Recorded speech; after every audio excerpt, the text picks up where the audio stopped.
right? The origin of love is God. So if we are servants of God, we ought. I wrote here should, Mm-hmm.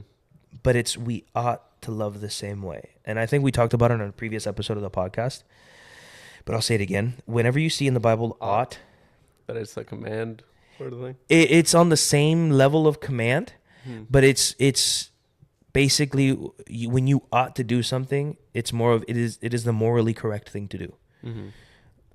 You ought to love. So let's see here in scripture that I read where it says ought. We also ought to love one another.